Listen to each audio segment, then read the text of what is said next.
And of course I said, you know, instead of putting Bernie Madoff in jail, we should just make him Secretary of the Treasury. Because he's got a lot of experience, exactly the kind that we need in running a Ponzi scheme. Because, you know, the Chinese just mentioned yesterday that they were getting a little concerned about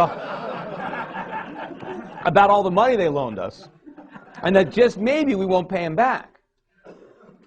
You know, I'm sure they're a lot more than just a little concerned, because that's what they said publicly. Imagine what they're saying privately, because they know we're not going to pay them back. Of course we're not going to pay the Chinese back their money. It's impossible.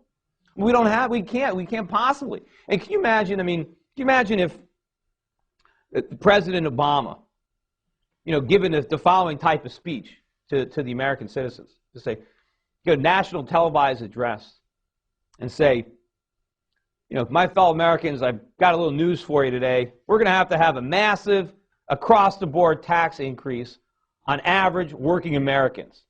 Any American that still has a job is going to have to pay much higher income taxes.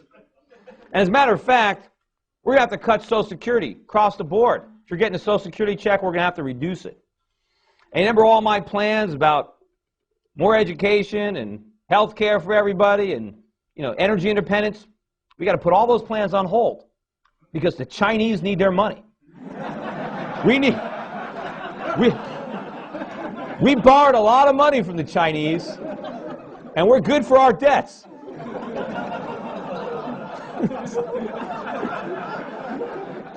You know, they worked hard for that money, and they loaned it to us, and we're going to pay it back. Now, that's going to require a big sacrifice on our part. Does anyone think that we're going to do that? What, are they kidding me? You know what we're going to tell the Chinese? We're going to say, you guys are predators, predatory lenders. We need a modification program. We need a cram down on this. You never should have lent us all this money. You know we can't pay it back. It's not our fault.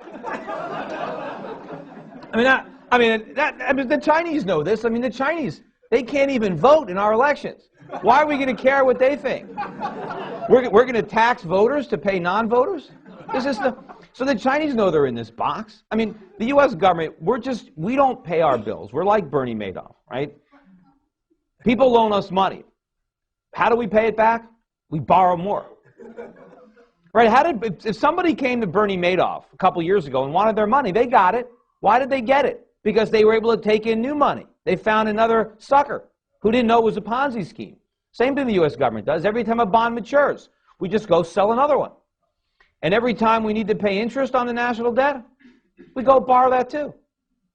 Well, it works until nobody wants to lend us any more money. Then we're going to have to default, just like Bernie did.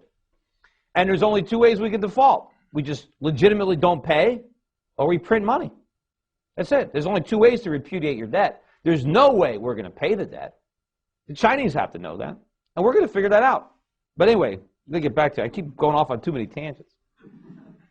But, all right, so the free market, that's where I was, the free market was getting the blame for a problem that was created by the government.